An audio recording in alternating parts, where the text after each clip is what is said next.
Hi, I'm Melinda Taschetta-Millane, Editorial Director of Imaging Technology News, and we are here today at AAPM 2015 with Dr. John Boone, who is the president of AAPM, and he is also Professor of Radiology and Biomedical Engineering at UC Davis. Well, thank you for joining us here today, Dr. Boone. My pleasure. Appreciate it.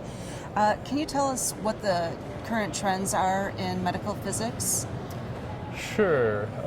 Well, first of all, welcome to Anaheim. This is a community where I grew up nearby, and so I feel comfortable welcoming all the AAPM members to what was my hometown at one time in my life. With respect to current trends, obviously medical physics has a therapy part as well as a diagnostic part.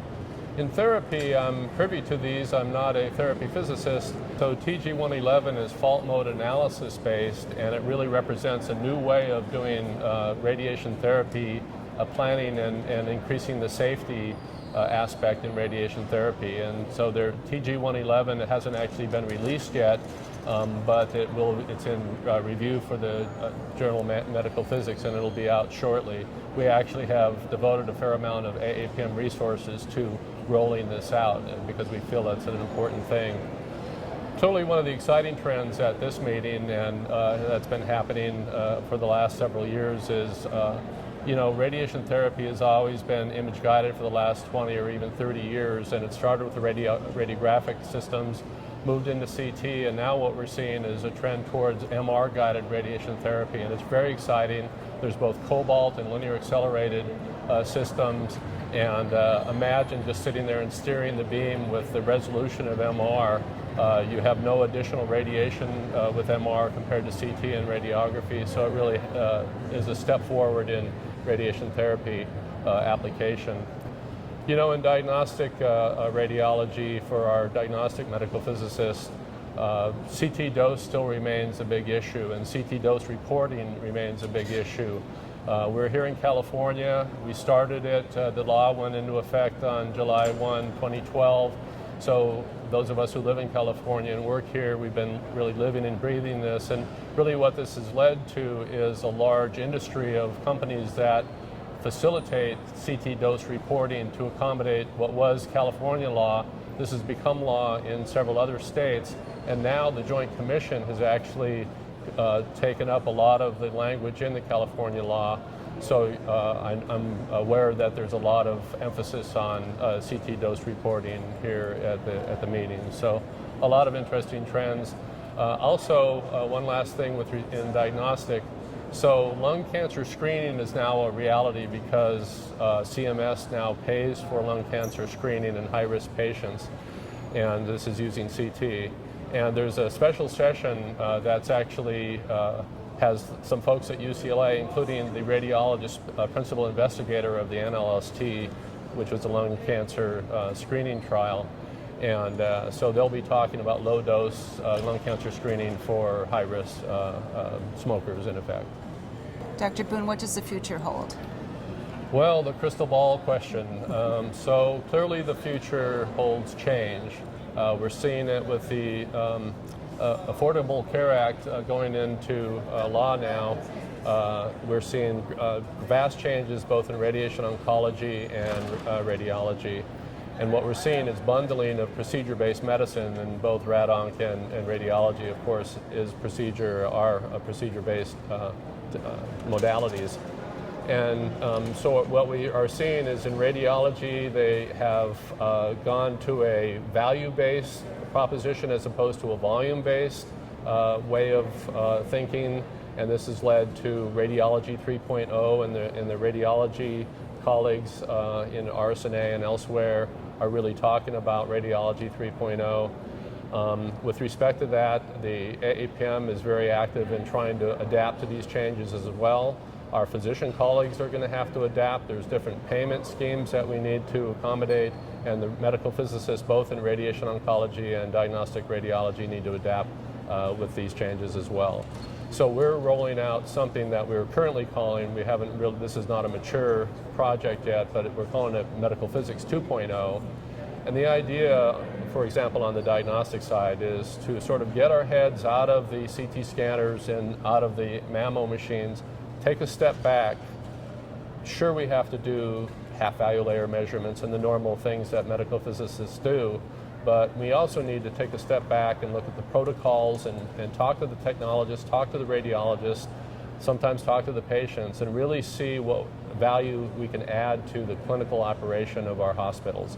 There's so much that medical physicists can do, and right now we have the knowledge, but we don't interface well with our peers in the clinical setting. And what we hope to do with the Medical Physics 2.0 project is to develop tools to train people how to interact with their administrators, with the technologists, the therapists in radiation oncology, certainly the radiologists, working with, to change protocols for the betterment of patient care.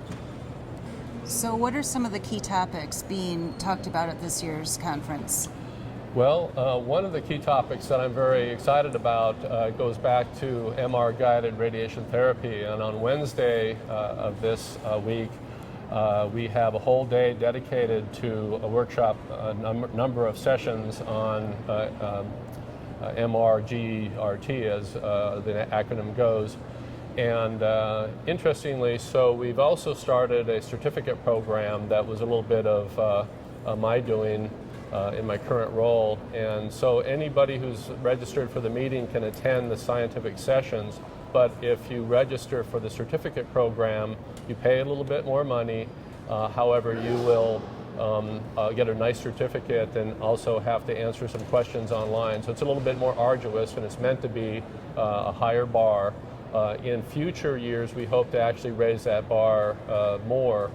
This is the rollout of the certificate program from the AAPM.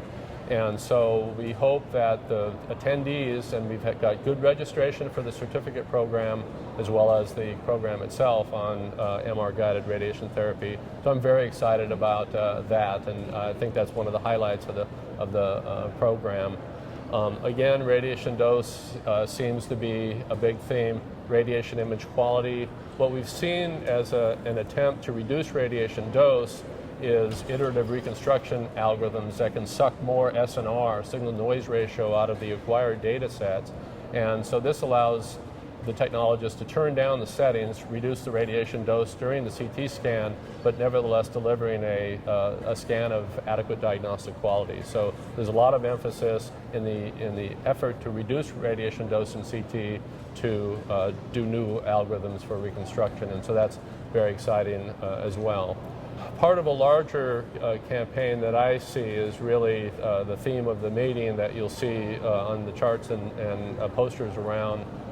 So that's reinvigorating scientific excellence, and I'm very excited about that. I think because of the changes that we've already talked about, what we need to do as medical physicists is to position ourselves as the agents of change. We need to be looking forward 5 years, 8 years, understand the technology that's coming down the pipe, and be able to educate our peers in the clinical setting, technologists, therapists, radiation oncologists, radiologists, and be prepared to answer the questions and go out and do the right thing for our patients.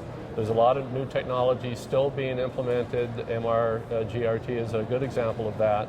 And what we really need to do is up our ante. I think we need to add value, just like our radiologist colleagues and radiation oncology colleagues to some extent as well, are going to a value-based proposition from a volume-based proposition. We need to get our head out of the scanners and be at the table and making these kinds of protocol decisions in concert with our clinical colleagues, and I think that will prove the ultimate value of a medical physicist, and I'm very excited about that. So this really applies not only to the clinical scientists, the medical physicists working in a radiation oncology setting, but to our administrators who are medical physicists. There's a lot of people who work for companies and research scientists as well. So we all need to be sort of focused on looking down the pipe and seeing what we can do to learn more about the science. The thing about medical physicists is we're all graduate-trained physicists, and we need to get back to this notion that we are the scientists in the room, and we need to be able to answer the questions that are relevant today. Can you tell us what the dates are for next year's conference? This year, the AAPM started yesterday on July 12th, and that's really early for our typical meeting schedule. Next year it starts more normally later in July, and so it starts on July 31st actually. That'll be held in our nation's capital in Washington, D.C., a very popular venue, and so I'm excited about that meeting. It'll be a very fun, a lot of family activities in the Washington, D.C. area, so I encourage people to register as early as they can. I will say that I looked at the website, and that meeting's not quite listed yet, but it will be shortly. And where will they be able to find that information? That information will be on the AAPM website, which is aapm.org, and there's on the left tab there's a meetings tab, and if you go there you'll see the meeting coming up in a couple of months.